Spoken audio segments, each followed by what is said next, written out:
Programme मद्दे मुकाबिल में खुशामदीद। मैं हूं रबिया एहसन और मेरे साथ मौजूद हैं रऊफ क्लास्ट्रा। और आज के प्रोग्राम में जिन टॉपिक्स पे हम बात करेंगे उसमें सबसे पहले नई विफाकी काबीना ने हलफ उठा लिया है। नए और पुराने चेहरे शामिल। शहबाज शरीफ ने इसहाक डार की बजाय नई माशी टीम बना ली। मोहम्मद औरंगजेब ने वजारत खजाना का चार्ज संभाल लिया। डार वजीर खजाना बनते तो IMF मुज़ाकरात नाकाम हो जाते। मिफ्ता इस्माइल का दावा। काबीना में कौन कौन से वज़रा शामिल हैं और क्या क्या चैलेंजेस होंगे, इसके ऊपर बात करेंगे। इसके अलावा बात करेंगे मरियम इकराम का नून लीग की मखसूस नशिस्त पर MNA के लिए नाम देने पर फड्डा। लीगी MNA नौशीन इफ्तिखार ने एहतजाजन इस्तीफा दे दिया। मरियम नवाज के खिलाफ मुहिम चलाने वाली टिकटॉकर को कौन MNA बनवाना चाहता है। पार्टी इख्तलाफात मजीद गहरे हो गए, इसके ऊपर बात करेंगे। इसके अलावा बात करेंगे फवाद चौधरी तवील खामोशी के बाद बोल पड़े। मौलाना फजलुर रहमान से उम्मीदें बांध ली। अगस्त से पहले हुकूमत जाने की पेशन गोई। अगर मौलाना फजलुर रहमान तहरीक चलाते हैं तो हुकूमत अगस्त तक चलती नजर नहीं आती। फवाद का दावा कितना सच्चा है, इसके ऊपर बात करेंगे। हमारे साथ मौजूद है वफाकी वजीर एहसन इकबाल साहब, उनको वेलकम करेंगे। अस्सलाम वालेकुम एहसन इकबाल साहब। जी वालेकुम सलाम। एहसन इकबाल साहब, बहुत शुक्रिया, आपने हमें वक्त दिया। सबसे पहले तो बतौर वफाकी वजीर आपने हलफ उठा लिया है और yet another milestone for this new government, और एक आहिस्ता आहिस्ता जो है वो एक फॉर्मेशन हम देख रहे हैं कंप्लीशन की तरफ जा रही है। ये बताइए कि इस दफा आपको कौन सा पोर्टफोलियो मिलने जा रहा है? जो खबरें चल रही हैं वो यही है, प्लानिंग एंड डेवलपमेंट डिवीजन वाला, तो आप कंफर्म करेंगे कौन सा पोर्टफोलियो मिला है? जी देखिए, अभी आज पोर्टफोलियोज को फाइनलाइज किया जाएगा और सुबह नोटिफाई होंगे, लेकिन अभी तक जो एक गैर रस्मी तौर पे इतलात हैं, गालिबन मिनिस्ट्री ऑफ प्लानिंग डेवलपमेंट का पोर्टफोलियो ही मिलने का इम्कान है, लेकिन इसका हतमी नोटिफिकेशन कल सुबह ही होगा। ठीक है एहसन साहब, ये बताइए 19 रुकनी जो एक काबीना की हमने फॉर्मेशन देखी, किस तरह से देख रहे हैं आप? 5 या 6 मरतबा गालिबन आप वजीर बन चुके हैं, आपने डिफरेंट कैबिनेट्स के साथ काम किया है। इसको कैसे देख रहे हैं in the given circumstances when there are lot of challenges out there? मैं समझता हूँ कि ये पाकिस्तान के शायद जो मुश्किल तरीन चैलेंजेस के साथ कोई हुकूमत आई है, उसमें ये हुकूमत है कि जिस वक्त इसने हुकूमत संभाली है तो पाकिस्तान की मईशत को पहाड़ जैसे चैलेंजेस का सामना है। और जब हम पिछली दफ़ा भी 16 माह की हुकूमत में आए थे, आपको मालूम है कि Pakistan was at the brink of default, और एक ऐसा IMF का मुआहदा जो कि पिछली हुकूमत करके गई थी, जो बहुत सख्त शराइत के ऊपर मबनी था, और उस हुकूमत ने उन शराइत पर अमल नहीं किया, बल्कि वो सारे का सारा बोझ 16 माह की उस हुकूमत के ऊपर पास ओवर हुआ कि वो पाकिस्तान को डिफॉल्ट से बचाने के लिए उन शराइत पर अमल करे और अपना पॉलिटिकल कैपिटल भी कंज्यूम करे। तो हम उस मुश्किल सूरत से तो बच गए थे, ताहम अभी भी हम मुकम्मल तौर पे खतरे से बाहर नहीं है। पाकिस्तान की मईशत में बहुत पोटेंशियल है, हमारे पास जितने वसाइल हैं शायद दुनिया में कम ममालिक के पास हैं। हमें अब स्टेबिलिटी की जरूरत है। देखिए, इस खिते में इंडिया और बांग्लादेश हमसे पीछे होते थे। आज इंडिया और बांग्लादेश हमसे इसलिए आगे नहीं निकल गए कि उनके पास कोई हमसे बेहतर सलाहियत है। उनकी बुनियादी वजह आगे निकलने की वो पॉलिटिकल स्टेबिलिटी है। मनमोहन सिंह के 10 साल, फिर वजीर आजम मोदी के 10 साल, और वहां पर वजीर आजम हसीना वाजिद साहिबा के 15 साल। इन 10-10, 15-15 सालों के तसलसल ने उनकी इकोनॉमिक पॉलिसीज को जड़ें पकड़ने और रिजल्ट्स डिलीवर करने का मौका दिया। अब हमें भी संजीदगी के साथ, मैं समझता हूं, अगरचे हमारे पास 5 साल की टर्म है, लेकिन ये 5 साल हमारे अगले 24 साल के लिए बेहद अहम है। जब हम 2047 में इस खिते में इंडिया और पाकिस्तान, 2 मुल्क, आज़ादी के 100 साल अपने तकरीबात मना रहे होंगे, तो हम किस मुकाम पर खड़े होंगे, ये एक बहुत बड़ा सवाल है। और इसके लिए मैं समझता हूं कि अब हम सबको इलेक्शन खत्म हो गए हैं और PTI ने हल्फ उठा लिया है। असेंबलियों में स्पीकर, डिप्टी स्पीकर के इंतखाबात में हिस्सा भी ले चुके हैं। वजीर आजम, वजीर आला के इंतखाब में भी हिस्सा ले चुके हैं। एक फेडरेटिंग यूनिट में अपनी हुकूमत कायम कर चुके हैं। तो अमलन 8 फरवरी के नताइज वो तस्लीम कर चुके हैं। लिहाजा अब हमें 8 फरवरी से आगे अपने अपने दायरे के अंदर रहते हुए मुल्क के लिए मिलकर काम करना है, ताकि हम सब इस मुल्क के लिए इसकी मुआशी चैलेंजेस को हल करने के लिए अपना किरदार अदा करें, मुस्बत किरदार अदा करें। जो पोलराइजेशन इलेक्शन से पहले थी, अब उसे हमें दफन करना होगा। अब हम अगर फसाद, इंतशार, लॉन्ग मार्चेस और एजिटेशन की मुसलसल सियासत रखेंगे तो इससे मेरा ख्याल है मुल्क की कोई खिदमत नहीं होगी। तो इसलिए अब मैं उम्मीद करता हूं कि अब काबीना बन गई और हमने कहा है कि हम जहां पे मईशत के लिए कौमी एक्शन प्लान बनाना चाहते हैं वहां पे हम ऑपोजिशन की तरफ भी हाथ बढ़ाएंगे कि अब आइए आप असेंबली के अंदर, ऐवान के अंदर आए। देखिए, ऐवान और असेंबली का मतलब ये होता है कि आप सड़कों पर, गलियों में झगड़ा करने की बजाय एक छत के नीचे बैठें और मुकालमे के साथ बातचीत के जरिए मसाइल को हल करें। मैं उम्मीद करता हूं कि ऑपोजिशन अब अपने नए किरदार को इस समझते हुए मनफी सियासत को तर्क करके एक पॉजिटिव रोल प्ले करेगी। एहसन साहब, thank you very much sir, आपने हमें ज्वाइन किया सर। सर, हमने ये देखा कि लास्ट टाइम आप ये प्लानिंग के ये अगेन यहाँ पर मिनिस्टर थे, इससे पहले आप इंटीरियर मिनिस्टर भी रहे हैं सर। अब की दफ़ा क्या है, ऐसे कोई फैक्टर्स हुए हैं कि आपको इंटीरियर मिनिस्टर की पोस्ट जो है वो नहीं दी गई या नहीं दी जा रही? आप खुद कह रहे हैं प्लानिंग की साइड पे आएंगे, अगरचे आपका लंबा एक्सपीरियंस, एक्सपर्टीज़ भी इसी में है, तो लेकिन आपको इंटीरियर मिनिस्टर भी बनाया गया था। तो क्या समझते हैं उस वक्त कौन से फैक्टर्स है कि आपको इंटीरियर मिनिस्टर आपको बनाया गया? आपकी दफ़ा क्या फैक्टर्स हैं कि आपको वो प्लानिंग में दोबारा लेकर आए? या मोहसिन नकवी साहब जो हैं उनका ज़्यादा हमारी साइड पर कहते हैं, पंजाब में कहते हैं, पंजाबी में कहते हैं कि पावा उनका कुछ तगड़ा था, आप एक जेंटलमैन है, कोई आपका पावा कमज़ोर था तो आपको इंटीरियर मिनिस्ट्री नहीं मिली। Sir, again what are the facts? देखिए, मैं समझता हूं कि मेरे जो प्लानिंग की तरफ आने की एक वजह शायद ये भी हो सकती है कि जो 16 माह का वक्त हमें मिला था उसमें हमने पाकिस्तान के मुस्तकबिल के लिए काफ़ी होमवर्क तैयार किया था और एक 5 ईज फ्रेमवर्क उस वक्त बनाया था किस तरह टर्न अराउंड करना है पाकिस्तान को। और उसमें हमने पाकिस्तान के बिजनेस सेक्टर से, प्राइवेट सेक्टर से, पाकिस्तान के डेवलपमेंट एक्सपर्ट से, तमाम स्टेक होल्डर से बहुत मेहनत के साथ उस फ्रेमवर्क को बनाया है। तो कोई भी अगर और शख्स प्लानिंग में आए तो शायद उसके लिए वक्त दरकार होगा कि वो मसाइल को समझे और किसी एक डेवलपमेंट रोड मैप पे काम करे। तो मेरे पास ये एक एडवांटेज थी कि वो होमवर्क हुआ है, मैं उसमें इन्वॉल्व था और वो टीम भी मौजूद है, तो शायद मेरे लिए ये बेहतर फिट थी। इसके अलावा जो एक और अहम बात है वो सी पैक का मंसूबा है, क्योंकि उसके ऊपर मेरी काफ़ी दस्तरस है। अब तक जो तकरीबन 12 के करीब जेसीसी मीटिंग्स हुई हैं जब से इसका इंसेप्शन हुआ है, उन 12 में से 9 जेसीसी मीटिंग्स मुझे को चेयर करने का एजाज हासिल हुआ है। और आपको मालूम है कि जो नायब वजीर आजम चीन के तशरीफ लाए थे 1 अगस्त को पाकिस्तान सी पैक की 10 साल सालगिरह के मौके पर, तो वो ये कह कर गए थे कि अब हम फेज 2 के लिए तैयार हैं और सी पैक के फेज 2 में हम 5 नए कॉरिडोर शुरू करना चाहते हैं। Corridor of growth, corridor of livelihood, corridor of innovation, corridor of green economy and corridor of regional inclusive development. तो मैं समझता हूं कि एक मेरे लिए वो भी शायद एडवांटेज है कि मैं इमीडिएटली सी पैक के मंसूबे को वहीं से आगे लेके जा सकता हूं जहां पर हमने इसको अगस्त के महीने में छोड़ा था। जी सर, आप ये कह रहे हैं कि पाकिस्तान में जो 2-4 सबसे बड़ी पावरफुल मिनिस्ट्रीज हैं सर, प्राइम मिनिस्टर ऑफिस हो गया, ये फिनांस मिनिस्ट्री होगी, फॉरेन ऑफिस हो गया, उसके बाद मेरा अगला वजारत दाखिला होगी सर, आप खुद भी रहे हैं, तो आपको पावर नहीं चाहिए थी, आप डेवलपमेंट साइड आपने ऑप्ट की। अगेन इसके लिए तो मेरा ख्याल लड़ाइयाँ होती हैं सर, इस पोस्ट के लिए, इंटीरियर मिनिस्ट्री के लिए। 14 देखिए, ये अपनी बिल्कुल सही कहा आपने, प्रेफरेंसेस की बात है। मिनिस्ट्री ऑफ इंटीरियर में टैका बहुत है, लेकिन मेरे नजदीक अगर आप डेवलपमेंट के लिए काम करना चाहते हैं तो ministry of planning and development एक बहुत इंपॉर्टेंट प्लेटफॉर्म है जहां से आप डेवलपमेंट के लिए ठोस काम कर सकते हैं। तो मुझे इस पे बड़ी खुशी है कि ministry of planning and development अगर मुझे मिलेगी तो मैं वो सारा देखिए, मैं कोई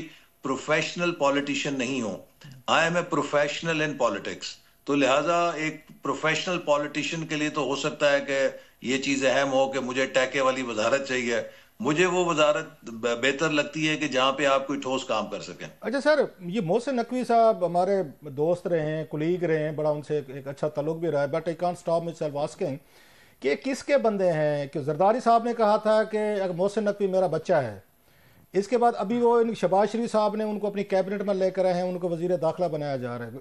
बाज़ लोग कहते हैं वो एस्टेब्लिशमेंट के वो हैं, नामजद हैं, उनके करीबी हैं। सो आपकी क्या इतला है कि मोहसिन नकवी साहब आखिर किसके बंदे हैं? एस्टेब्लिशमेंट के हैं, जरदारी साहब के हैं, या शहबाज शरीफ साहब के, आप लोगों के हैं?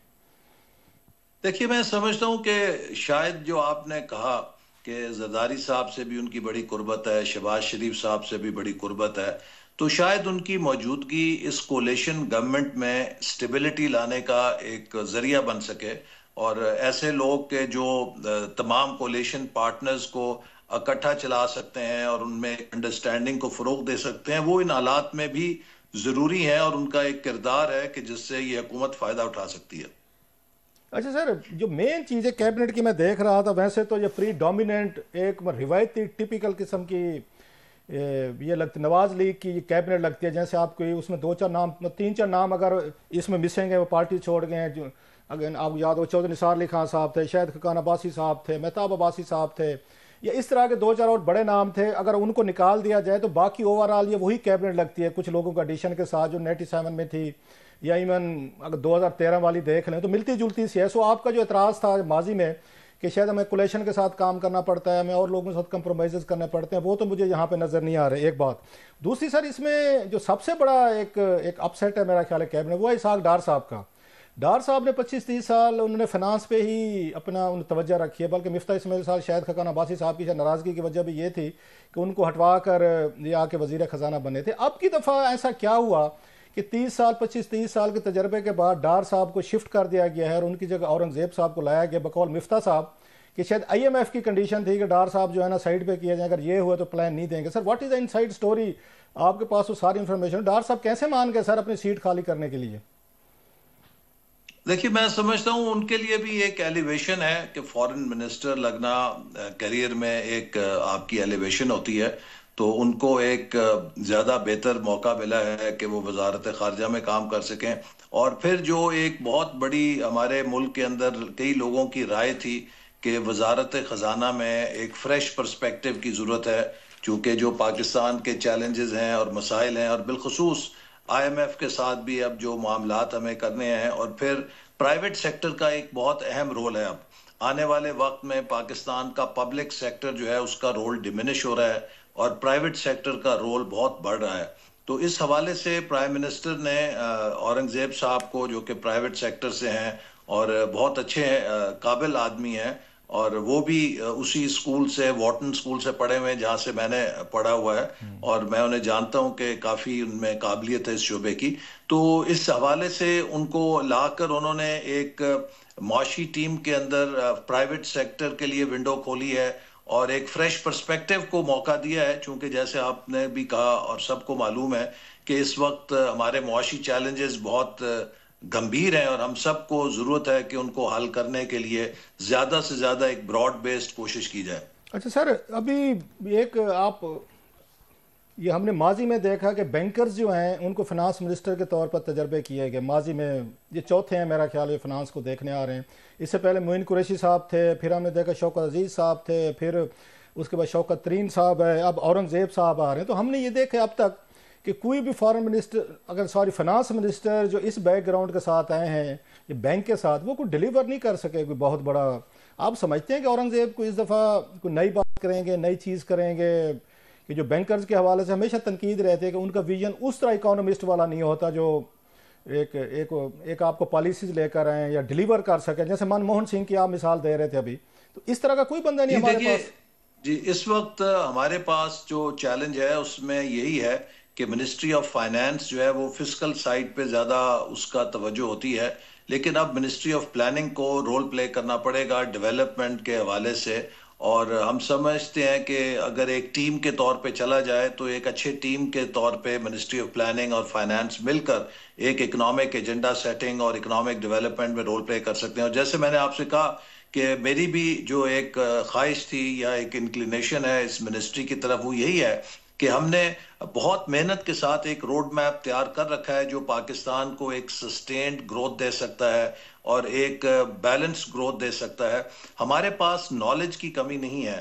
देखिए, पाकिस्तान में जितनी स्टडीज हो चुकी हैं, जितनी नॉलेज है, वो सबको पता है, दुनिया हम सब ने देखी है कि दूसरे मुल्कों ने कैसे तरक्की की। असल मसला इम्प्लीमेंटेशन का है कि हम थ्योरी में तो बहुत स्ट्रांग होते हैं लेकिन जो अमल है उसमें कमजोर होते हैं। और इसके लिए आज काबीना में भी बात हुई, प्राइम मिनिस्टर ने भी कहा, मेरा ख्याल है कि एक बहुत बड़ा अहम चैलेंज ये होगा कि हमें सिविल सर्विस रिफॉर्म करनी पड़ेगी ताकि पब्लिक सेक्टर के अंदर पहली चीज ये है कि इंसेंटिव क्रिएट करें अच्छे लोगों के लिए, और दूसरी स्पेस क्रिएट करें कि जिसमें प्रोफेशनल्स को लेकर आया जा सके और उनसे भी हम इस्तेफादा हासिल कर अच्छा सकें। सर, आपने बड़ी अहम बात की प्रोफेशनल वाली। वो कहते हैं ना, एक मुहावरा है कि दुनिया बड़ी छोटी है। जस्ट फॉर रिकाउंटिंग के आपको याद होगा कि वहाँ पे 97 में सर एक लेटर लिखा गया था स्विस हुकूमत को, जिसमें उस वक्त आसिफ अली जरदारी साहब और बेनजीर भुट्टो साहब पर जो इल्ज़ाम थे मनी लॉन्ड्रिंग के, $60 मिलियन पे वो लेटर लिखा था। उस वक्त ये चौधरी फरूक साहब थे अटॉर्नी जनरल पाकिस्तान। तो औरंगजेब साहब जो हैं ये उन्हीं के साहबजादे हैं सर, कि जिन्होंने लेटर लिखा था स्विस हुकूमत में, जिस पे उन पर मुकदमा शुरू हुए थे और बाद में कहा भी गया था कि आपकी हुकूमत वो पैसा जो है लूटा हुआ जरदारी साहब ने कंपनी का वापस लाएगी। आज इंसिडेंटली ये उन्हीं के फरूक साहब के बेटे यहाँ पे वजीर ख़जाना है सर, और वही जरदारी साहब जो हैं जिनके खिलाफ लेटर लिखा गया था, जिन पे प्रोसीडिंग शुरू किए गए थे, जिनके लेटर पे वो सदर पाकिस्तान है सर। तो ये कैसे, मतलब लोग थोड़ा सा पूछते हैं कि 20-25 सालों में कैसे सर यहाँ पे चीज़ें बदल जाती हैं कि जिनके खिलाफ लेटर लिखे गए, इन्वेस्टिगेशंस हुई, यहाँ पे केसेस हुए, आज दोबारा वही सारे के सारे they are back to business. जी, गुजारिश ये है कि क्लासा साहब, आपको याद होगा कि यही नहीं बल्कि दूसरी तरफ मियाँ शरीफ साहब को भी गिरफ्तार किया गया था, और उस वक्त पीपल्स पार्टी की हुकूमत थी, और नवाज शरीफ साहब की फैमिली को उनके कारोबार को नुकसान पहुंचाने के लिए इकदाम हुए।